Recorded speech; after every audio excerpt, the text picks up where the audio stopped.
Hi, this is Victor Antonio. Today I want to talk to you about something totally different, not about sales. I know I'm always talking about sales, but today I want to talk about something totally different.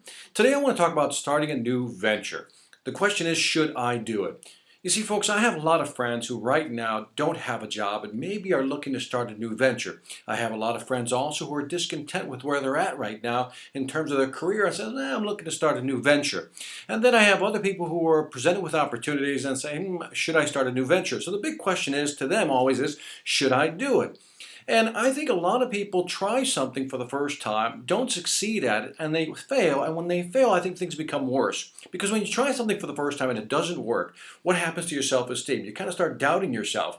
But I think that the cause, the underlying issue of why most people don't succeed has nothing to do with their ability, but it has everything to do with asking the critical questions, should I actually do this? Should I start now? And so what I've done is I've created this model, and I'm hoping this model is going to help you kind of go through the process before you actually make a decision, should I do it, to actually walk through these steps. And so when you get to the end, you'll be able to make a better decision on whether you should do it or not. So here's the model I've put together. It's got 9 steps. I hope you enjoy it. The first thing that happens is that there is a trigger. What is a trigger? A trigger means that something's happened. Something's changed in the environment. For example, maybe somebody has presented us with an opportunity, right? That's a trigger. Maybe we have that quiet discontent where we don't like our jobs anymore, whatever it may be, but no, that's a trigger. That's triggering us to do something differently. Or maybe you got fired, laid off, terminated, whatever it may be. And all of a sudden, that's a trigger. Now you're forced to come up with doing something different.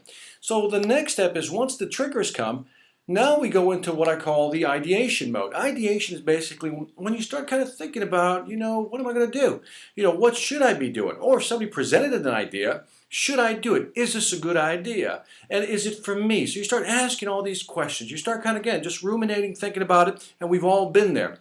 Now, as we've gone through this idea process, finally we settle on, well, maybe we just need more information. So the next step is to actually do some research. This is where we get up online and actually start researching the information about maybe the certain company or maybe researching information about this idea that we have. And we're looking for what? Evidence, proof that it is a viable idea. And once we've done enough research and we're kind of convinced ourselves, I think this has legs, I think this can happen, then the next step we have to actually go through is what?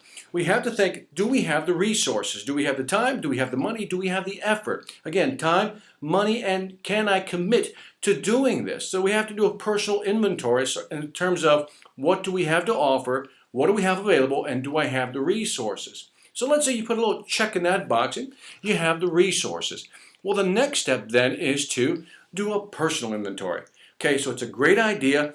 You looked online, you've done the research, it is possible, I can see people doing this. You check your resources, says, yeah, I have the time, I have enough money, and you know what, I'm willing to commit some effort to actually getting this done. So now it's time for the personal inventory, which is basically, do I have the ability to do this? Is this what I want to do? Do I have the skills, the talent? Do I need to acquire skills and talents to do this?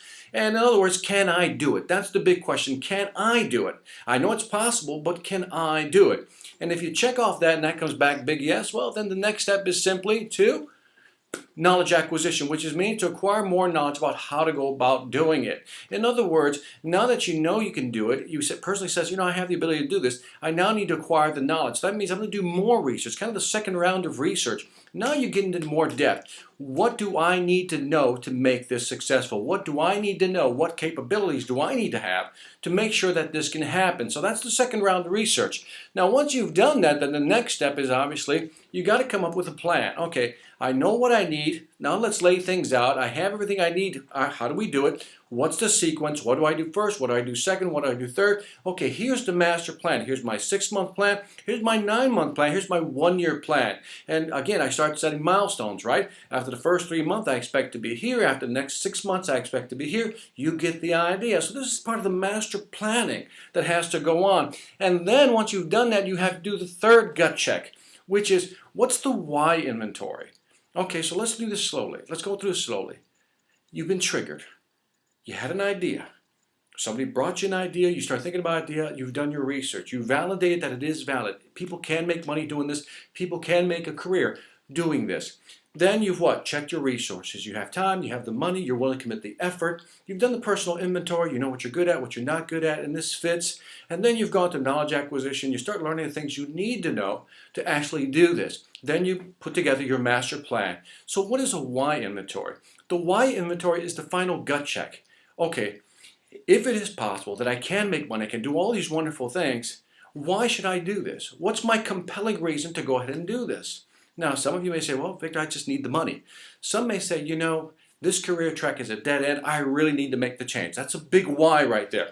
It could be financial security, financial independence, whatever it may be, but you need to gut check and say, why am I doing this? Where do I want to be? This is where clarity comes in. When you start thinking about where do I want to be in 5 years? Is this going to help me get there in 5 years?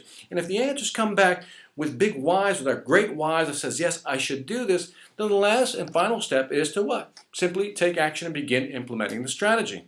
Now, why I think a lot of people go wrong is that they go straight from the trigger, up left-hand corner, and they go think about it maybe a little bit of ideation, think about it, ruminating, but instead of doing the research and going through the process I just took you through, they go straight to taking action. You ever have that situation where somebody presents you with a great idea, they convince you it's a great idea, and you're like, let's do it. Which means you bypassed all the information I've just laid out for you, went straight to the end to take action. And when things don't work out, you don't know why they didn't work out. Well, the reason they didn't work out is because we didn't do enough research. We didn't check if we had the resources. We didn't do a personal inventory. We also need to make sure we had all the right knowledge, and we didn't. We didn't have a master plan. We just kind of went at it. And when the why came, when you hit your first obstacle, there wasn't a big why to keep going. In other words, you just couldn't push through that barrier. And what happens when you fail? You feel depressed, self-esteem suffers. Now you don't want to try anything new. Was it because you weren't smart enough? No, you simply didn't go through this process I just laid out. If you go through this process before you make your next business decision, I guarantee you that by the time you get to the take action, you'll know whether it's a go or no go, but you'll do it with confidence. This is Victor Antonio with another training moment, hoping this will help you in some way. Take care.